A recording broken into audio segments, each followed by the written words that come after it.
नमस्कार दोस्तों। कैसे हो आप सब लोग। निफ्टी और बैंक निफ्टी के सिंपल प्राइस एक्शन एनालिसिस में सबका बहुत बहुत स्वागत है। मैं याद दिला दूं जो लोग भी ये सीरीज फॉलो कर रहे हैं कि हम स्पेकुलेशन नहीं कर रहे हैं, हम प्रिडिक्शन नहीं कर रहे हैं, हम सिर्फ चार्ट की ब्यूटी को अंडरस्टैंड कर रहे हैं, चार्ट रीडिंग कर रहे हैं ताकि लॉन्ग टर्म में हम सीख सके कि चार्ट क्या कहना चाहता है और सिंपल प्राइस एक्शन से प्रॉफिट कमा सके।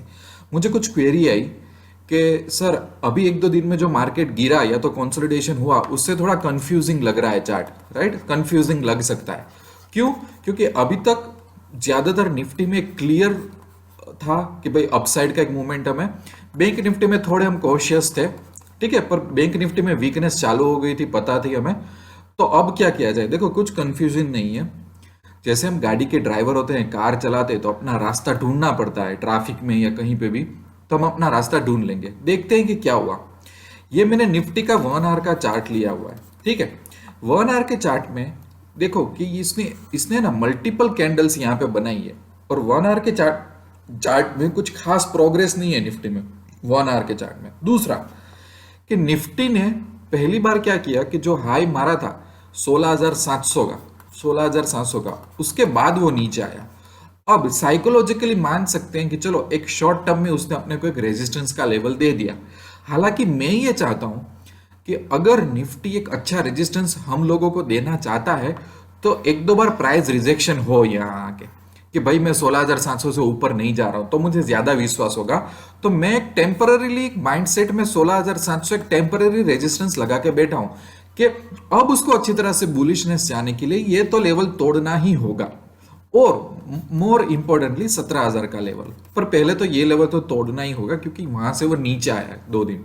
दूसरा, मेरे दो तीन दिन के वीडियो देखो, मैंने बोला हुआ था कि अगर मार्केट निफ्टी कंटिन्यूस अप जा रहा है तो करेक्शन बनता है, करेक्शन आएगी, तो उसमें कोई सरप्राइज नहीं है। करेक्शन आया और आज कंसोलिडेशन जितना हुआ, ठीक है। अब एक बहुत बड़ी चीज आप देखो, निफ्टी ने यहाँ पे एक चैनल बनाई थी। याद है मैं हर बार वो चैनल बोल रहा था आप लोगों को, ठीक है। वो चैनल की ऊपर की रेंज क्या है? देखो, अगर ऊपर की रेंज देखे ना तो क्या थी? 16,350, 16,350, 16,370। तो 16,350 के आसपास की रेंज थी। बाद में उसने फिर से मार्केट यहां से तोड़ा था। अब मैं एक बात बताऊं आपको, ये कैंडल का लो देख लो, 16,370, 16,370। उसके नीचे ये नहीं गया। क्यों नहीं गया? क्योंकि प्रीवियसली जो चेन ये बनाई थी ना, ये वाली, ये वाला जोन, वो एकदम स्ट्रांग है।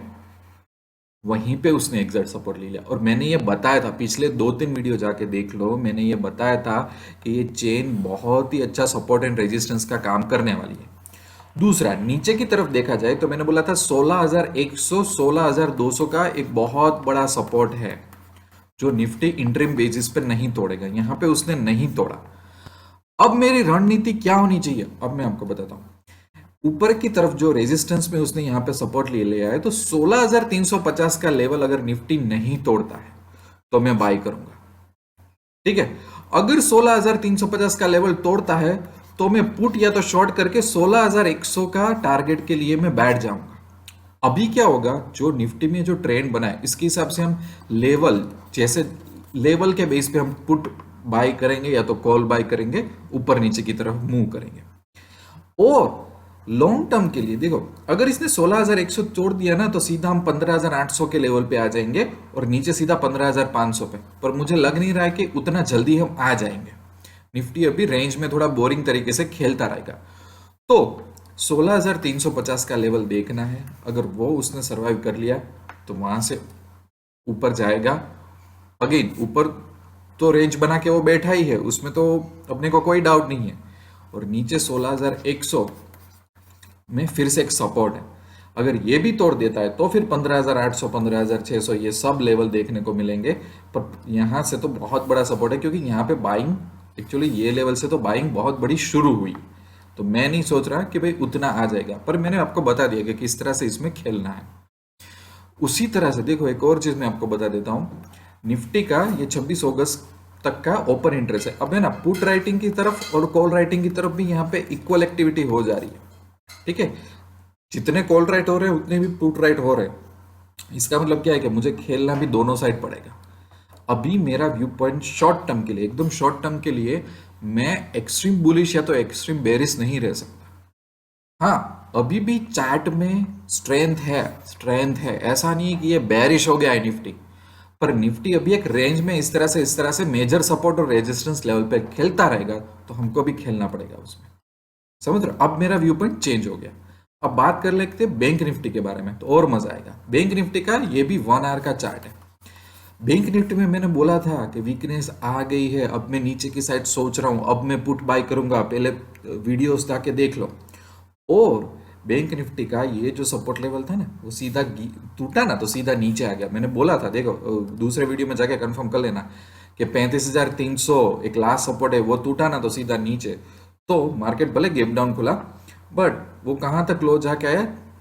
34,900 समथिंग वो लो जाके आया। ठीक है, अब बैंक निफ्टी में हम मेरी रणनीति क्या होनी चाहिए? सबसे पहले तो उसने प्राइस रिजेक्शन बहुत दिखा दिया ऊपर की तरफ, वहां पे तो बात जाने से रही। बैंक निफ्टी में ऑलरेडी वीकनेस आ गई है, समझ रहे हो? जब तक देखो यहां पे अब उसके मेजर सपोर्ट जोन कौन से हैं? मेजर सपोर्ट जोन तो एक ये मेजर सपोर्ट जोन रहा है। वो क्या कह रहा है? मैं यहाँ पे ऊपर लेवल आपको लिख देता हूं, 34,100 वहां से बाइंग आई थी। और एक ये वाला, तो ये क्या कहलाता है अपने को कि एक मिनट, 35,200, 35,200 वाला लेवल। ठीक है, और आज इसने क्या किया? यहां से सीधा लो कितना मारा? 34,900, 34,900, 34,900 के आसपास। मतलब ये वाला लेवल तो उसने तोड़ ही दिया है, ये वाला लेवल तोड़ ही दिया है उसने, राइट? अब क्या है, क्योंकि उसने ये वाला लेवल तोड़ा है और यहां पे आके नीचे आके बैठा हुआ ये वाला लेवल, तो हम 35,200 को अभी गिन नहीं सकते। हमें बाय कब करना है? जब 35,200 के ऊपर ये जाता है, अभी ये वाला 35,200 के ऊपर जाता है तो मैं कॉल बाय करूंगा, या तो फ्यूचर में एक लॉट बाय करके बैठ जाऊंगा, क्योंकि यहां से फिर से एक बाइंग आई थी। अगर वो यहां पे जो क्लोज हुआ है, वो क्लोज कितने पे हुआ है? वो आसपास 35,000 के आसपास ही क्लोज हुआ है। अगर 35,000 का लेवल वो तोड़ता है और भी नीचे की तरफ जाता है 35,000 को भी, तो मैं नेक्स्ट टारगेट के लिए इसके खरीद लूंगा। नेक्स्ट टारगेट क्या हुआ? 34,700। 34,700 पर लेवल तोड़ा तो नेक्स्ट टारगेट क्या होगा? 34,300। ठीक है, ये उसके नेक्स्ट नीचे के टारगेट बनते हैं। और मैं बाय कब करूंगा? जब वो 35,200 के ऊपर चला गया है, तो तब मैं बाय करूंगा। वरना 35,000 का भी अगर लेवल, ये जो लेवल पे क्लोज हुआ है वो लेवल भी उसने नहीं रखा, तो मैं 200 200 300 पॉइंट के टारगेट बना के मैं नीचे जाता रहूंगा। क्योंकि फिर ये जो बाइंग आई है, वो बाइंग फिर कुछ काम की नहीं रहेगी बैंक निफ्टी के लिए। तो निफ्टी और बैंक निफ्टी में दोनों में अभी मिक्स ट्रेंड आ गया है। बैंक निफ्टी में थोड़ी ज्यादा वीकनेस दिख रही है, मैं वो भी आपको बता देता हूं यहाँ पे। ठीक है, देखो बैंक निफ्टी में कॉल राइटिंग ज्यादा हो रहा है रादर देन पुट राइटिंग। ठीक है, तो यहाँ पे वीकनेस ज्यादा है, इसलिए मैंने कल से आपको बोला है कि अब मैं पुट की तरफ आ जाता हूँ। और बैंक निफ्टी में ऑलरेडी हमको प्राइस रिजेक्शन अपर के लेवल पर मिल गया। मतलब अपने को पता चला कि भाई इसको बुलिश होने के लिए तो 37,000 के पार ही जाना पड़ेगा। इसलिए मैंने कल से बोल के रखा है कि अब पुट पे आ जाओ। अब सपोर्ट लेवल जो जो मेजर ब्रेक कर रहा है, तो वहां पे पुट या तो शॉर्ट करते रहो और पैसा कमाते रहो। ठीक है, तो फिर से मैंने यहाँ पे आपको सब लेवल बता दिए हैं, मेजर लेवल कहाँ पे आपको बाय करना है, कहाँ पे आपको सेल करना है। वही चीज मैंने आपको बैंक निफ्टी में भी बता दी है। अब आपको कंफ्यूजन नहीं होना चाहिए निफ्टी और बैंक निफ्टी के चार्ट में। दूसरा, ये जो सीरीज में जो एनालिसिस कर रहा हूं, उसमें हम चार्ट को समझ रहे हैं। जैसे जैसे आप फॉलो करोगे day by day, month by month, तो ये सब जो सिनारियोज है ना, कि भाई क्या प्राइस रिजेक्शन हुआ निफ्टी में, क्या बैंक निफ्टी में रिजेक्शन हुआ, अब क्या हो रहा है। पहले अपने बाय ऑन डिप्स वाली स्ट्रेटेजी अपनाई थी, अब मैं क्यों ये मना कर रहा हूँ? अब मैं आ गया कि ये लेवल टूटे तो पुट और ये लेवल टूटे तो कॉल। क्यों? क्योंकि अब मुझे ये कोई स्ट्रेंथ नहीं दे रहा है, कोई पर्टिकुलर ट्रेंड नहीं दे रहा है। तो मैं क्या करूंगा? मैं सीधा लेवल पे ही कॉल बाय पुट बाय करने लगूंगा ना, जो भी आपको ऑप्शन में करना हो या तो फ्यूचर में करना हो, बस। तो बहुत अच्छी तरह से हम सीख रहे हैं, बहुत अच्छी आप लोगों की क्वेरीज आ रही है। इस तरह से ही जुड़े रहना और लाइक करते रहना, कमेंट करते रहना, आपके सजेशन, आपके इनपुट देते रहना, चैनल को भी सब्सक्राइब करते रहना। और स्टॉक मार्केट में अगर सीरियसली आगे बढ़ना चाहते हो तो वेबसाइट पे चले जाओ, एनुड ऐप पे डाउनलोड कर लो, काफ़ी सारे कोर्सेज फ्री दिए और बाद में स्ट्रेटेजी स्पेसिफिक कोर्सेज ज्वाइन कर सकते हो और मेरे साथ लॉन्ग टर्म ज्वाइन हो सकते हो। कोई भी डाउट हो तो ईमेल या तो व्हाट्सअप कर देना, जितना हो सके उतना मैं आपको गाइड करने की ट्राई करूंगा। दूसरी बात कि मंथली बेसिस पे देखा जाए तो निफ्टी और बैंक निफ्टी दोनों को, बैंक निफ्टी को तो 37 के ऊपर जाना है और ये इसको भी 17,000 के आसपास पहुंचना है। तो क्या करेगा पता है, अभी थोड़ा बोरिंग सेशंस आएगा, गैप अप गैप डाउन्स आएंगे, कंसोलिडेशन होगा, ये सब होंगे। और उसके लिए मैं स्प्रेड हेजिंग स्ट्रेटेजी रेकमेंड करता हूँ, या तो delta neutral non direction strategy, जिसके मैंने वीडियोस ऑलरेडी डाले हुए हैं समझाने के लिए, ठीक है। क्योंकि क्या होता है, एक बार एक हाई मार्केट में चला जाता है, बाद में प्रॉफिट बुकिंग कंसोलिडेशन का ही दौर आता रहता है। तो बेटर है कि वो भी आप यूज कर लो अगर हो सके तो। यहीं पे मैं वीडियो एंड करता हूँ, मिलते हैं दूसरे वीडियो में, तब तक के लिए wish you lots of love and happiness.